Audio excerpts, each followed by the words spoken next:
சிங்கநாதம் யூடியூப்பின் ரசிக பெருமக்கள் அனைவருக்கும் உங்கள் முன் தோன்றுவது மன்னார்குடி சிங்கநாதம் சிவராமன். நாரதர் மீடியா அதில் விஜய் சின்னசாமி என்பவர் சின்னப்பா கணேசன் ஒரு பிஜேபி ஆதரவாளர் இவரை நேர்காணல் எடுத்திருக்கிறார். அந்த நேர்காணல் நான் 44 நிமிஷம் அந்த வீடியோவை உங்கள் அனைவருக்கும் நான் ஃபார்வேர்டு செய்துள்ளேன். இருப்பினும் அதில் காணும் சில புள்ளி விவரங்களை உங்கள் முன் வைப்பது என்னுடைய கடமை, என்னுடைய ஆசை என்று நான் கருதுகிறேன். தமிழ்நாட்டில் இது கொஞ்சம் பழைய டேட்டா அப்படின்னு தான் நான் நினைக்கிறேன். அதாவது 37,507 பள்ளிக்கூடங்கள் உள்ளன. 37,507 ஸ்கூல்ஸ். இதில் படிக்கும் மாணவர்கள் 45,93,422. நன்றாக கவனிக்கவும்.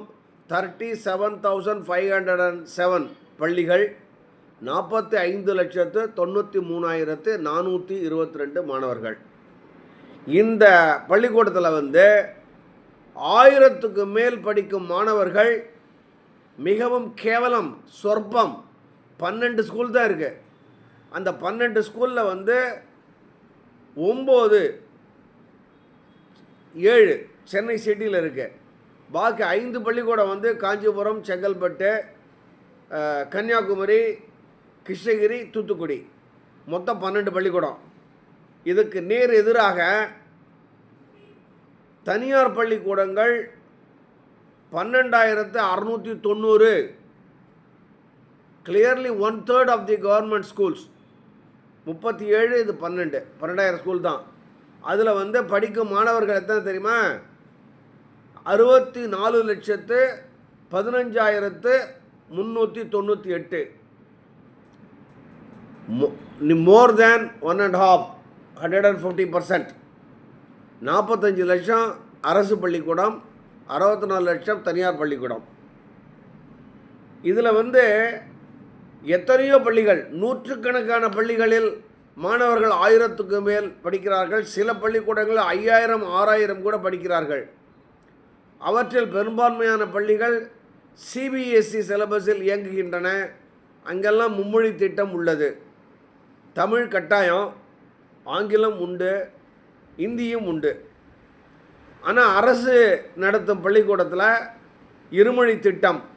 அந்த இருமொழி திட்டம் என்று இந்த அரசாங்கம் அறிவித்தாலும் பல்வேறு பள்ளிக்கூடங்களில் இஸ்லாமியர்கள் அதிகமாக வகிக்கும் இடங்களில் உருது சொல்லிக் கொடுக்கப்படுகிறது. இவர்கள் இந்திக்கு எதிரானவர்கள் என்று சொல்லும் இந்த தமிழக அரசு, ஸ்டாலின் அரசு, திராவிட மாடல் அரசு உருதை எப்படி சொல்லிக் கொடுக்கிறது? இதில் மேலும் ஒரு ஆச்சரியம் என்னவென்றால், உருது சொல்லிக் கொடுக்கப்படும் பள்ளிகளில் தமிழ் கிடையாது. தமிழுக்கு பதிலாக உருது, ஆங்கிலம், வேறு எந்த மொழியும் கிடையாது. இதுதான் தமிழக அரசின் ஓரவஞ்சனை. இவர்களுக்கு வாக்கு வங்கி தான் முக்கியம். மக்களின், மாணவர்களின் நலன் இவருக்கு முக்கியம் இல்லை. அதாவது இந்தி படிக்கக்கூடாது, மும்மொழி திட்டம் வேண்டாம், பல்மொழிகளில் நாங்கள் படிக்க மாட்டோம், அனுமதிக்க மாட்டோம் என்று சொல்லுவதற்கு இந்த அரசியல்வாதிகளுக்கு என்ன அதிகாரம் உள்ளது? மு.க. ஸ்டாலினுக்கு என்ன அதிகாரம் உள்ளது? மு.க. ஸ்டாலின் எந்த பள்ளிக்கூடத்தில் படித்தார்? உதயநிதி ஸ்டாலின் எந்த பள்ளிக்கூடத்தில் படித்தார்? உதயநிதியின் மகன் எந்த பள்ளிக்கூடத்தில் படிக்கிறார்? கனிமொழி எங்கு படித்தார்? கனிமொழியின் மகன் எங்கு படிக்கிறான்? இதுக்கெல்லாம் கேட்டால் எல்லாரும் இந்தியில் படிக்கிறாங்க. திருமாவளவன் ஒரு பள்ளிக்கூடம் நடத்துகிறார், சிபிஎஸ்இ சிலபஸ்ஸு. நீ தான் இந்திக்கு எதிரி, மும்மொழிக்கு எதிரி என்று சொல்கிறாயே திருமாவளவன். நீ எதற்காக பள்ளிக்கூடத்தை சிபிஎஸ்இ சிலபஸில் நடத்துகிறாய்? அதுபோல் இப்போது புதுசாக வந்துள்ள ஜோசப் விஜய், அதையும் தோண்டி விவரத்தை எடுத்துட்டாங்க. அவரும் பள்ளிக்கூடத்தை நடத்துகிறார். மும்மொழி திட்டம் அங்கு அமுலில் உள்ளது. இப்படி சொல்லப்போனால் ஸ்டாலின் மகள் செந்தாமரை நடத்தும் சன்ஷைன் பள்ளிக்கூடத்தில் எல்கேஜிக்கு 2 லட்சம் 3 லட்சம் லஞ்சம். கொடுத்து தான் படிக்க வேண்டியுள்ளது. மும்மொழி திட்டம். இவரது பள்ளியில் தமிழில் பேசினால் ஃபைன், பெனல்ட்டி. ஏண்டா கேடு கட்டவங்களா? உங்களுக்கு நாணம் மானம் வெக்கம் இருக்கிறதா? சூடு சுரணை இருக்கிறதா? ரோசம் இருக்கிறதா? நீ மக்களை ஏன் இப்படி வதைக்கிறாய்? கொடுங்கோலன் அரசு நடக்கிறதா? ஸ்டாலின் ஒரு கொடுங்கோல் அரசை நடத்துகிறார். அவரே ஒரு ஹிட்லர் மாதிரி இருக்கிறார், முசோலினி மாதிரி இருக்கிறார். பள்ளிக்கூடத்தில் மாணவர்கள் எதை படிக்க வேண்டும், எதை படிக்கக்கூடாது என்பது அவர்கள்தான் முடிவெடுக்க வேண்டும். அவர்களை படிக்க வைக்கும் பெற்றோர்கள் தான் முடிவெடுக்க வேண்டும். நீ ஒரு அரசியல்வாதி, அரசியலை வியாபாரமாக செய்கிறார், கல்வியை ஒரு வியாபாரமாக்கியுள்ளாய். உங்களது 45 பள்ளிக்கூடம் திமுகவினர் நடத்தும் பள்ளிகளில் மும்மொழி திட்டம், அங்கெல்லாம் இந்தி கற்றுக்கொள்ளப்படுகிறது. நீ என்னடா என்ன பேசுகிறீங்க? நீங்கள் மக்களை ஏன் ஆக்கிறீர்கள்? இப்போ கதிரானந்து நடத்தும் பள்ளி, அந்த சிகாமணி பொன்முடியின் மகன் அவர் நடத்தும் பள்ளிக்கூடம், கனிமொழி, ஜோசப் விஜய், பெரியசாமி மகள், இவர்கள் எல்லாம் பள்ளிகள் நடத்துகிறார்கள். எல்லாமே மும்மொழி திட்டம், எல்லாமே சிபிஎஸ்இ. ஒருபுறம் இந்தியை வைத்து நீ பிழைக்கிறாய், இந்தியை ஆங்கிலத்தையும் வைத்து வியாபாரம் செய்கிறாய். உனக்கு வெட்கமில்லை, நாணமில்லை.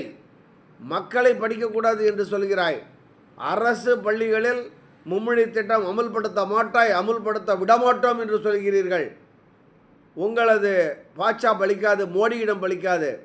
நீங்கள் நரேந்திர மோடியிடம், பிஜேபி அரசிடம் ஒரு நாள் சரணடைவீர்கள், சரணடைய வேண்டி வரும்.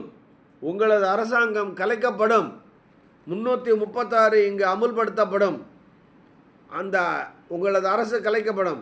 ஏனென்று கேட்டால் கெட் அவுட் மோடி. இன்று 15 லட்சம் பேர் அதுக்கு பதில் சொல்லியிருக்காங்க. Get out Modi, get out Stalin, get out ஸ்டாலினுக்கு. என்னடா கெட் அவுட் மோடி என்று சொன்னீர்களே, 1.5 லட்சம் பேர் தான் அதுக்கு ரெஸ்பாண்ட் பண்ணியிருக்காங்க. கெட் அவுட் ஸ்டாலினுக்கு 15 லட்சம். இன்னும் கூட மக்கள் அதற்கு ரெஸ்பாண்ட் செய்து கொண்டிருக்கிறார்கள். ஆகவே இந்த தமிழக அரசாங்கம், மு.க. ஸ்டாலினின் திராவிட மாடல் அரசாங்கம் கலைக்கப்பட வேண்டும். உங்களுக்கு இந்த நாட்டை ஆள்வதில் எந்த தகுதியும் இல்லை. இதே தான் அந்த அண்ணா திராவிட முன்னேற்ற கழகத்திற்கும். இந்தி வேண்டாம் என்று கொக்கரித்து கொண்டிருக்கிறார் அந்த ஜெயக்குமார். சி.வி. சண்முகம் சொல்கிறார், கே.பி. முனுசாமி சொல்கிறார். உங்களுக்கெல்லாம் வெக்கமில்லையா? உங்களது பிள்ளைகள் எல்லாம் எந்த பள்ளிக்கூடத்தில் படிக்கிறார்கள், எந்த மொழிகளை எல்லாம் படிக்கிறார்கள்? இப்போ யாரோ என்னவோ சொன்னாங்களே, அந்த பொய்யாமொழி, அன்பில் பொய்யாமொழி, அவருடைய மகன் தமிழ் சுத்தமாக கிடையாது, ஃப்ரெஞ்சு படிக்கிறார் அவரே. நீங்கள் ஏன் தமிழக மக்களை மட்டும் அரசாங்க பள்ளிகளில் மும்மொழி திட்டத்தை அமல்படுத்தாமல் முட்டாள்களாக்கி கொண்டிருக்கிறீர்கள்? தமிழக மக்கள், பெரும்பாலான மக்கள், பெற்றோர்கள், மாணவர்கள் இதை உணர்ந்து உங்களுக்கு அடுத்து வரும் தேர்தலில் வாக்களிக்கக்கூடாது, உங்களை வீட்டிற்கு நிரந்தரமாக அனுப்பிவிட வேண்டும் என்று கூறி என்னுடைய இந்த உரையை முடித்துக் கொள்கிறேன். மன்னார்குடி சிங்கநாதம் சிவராமன். வணக்கம்.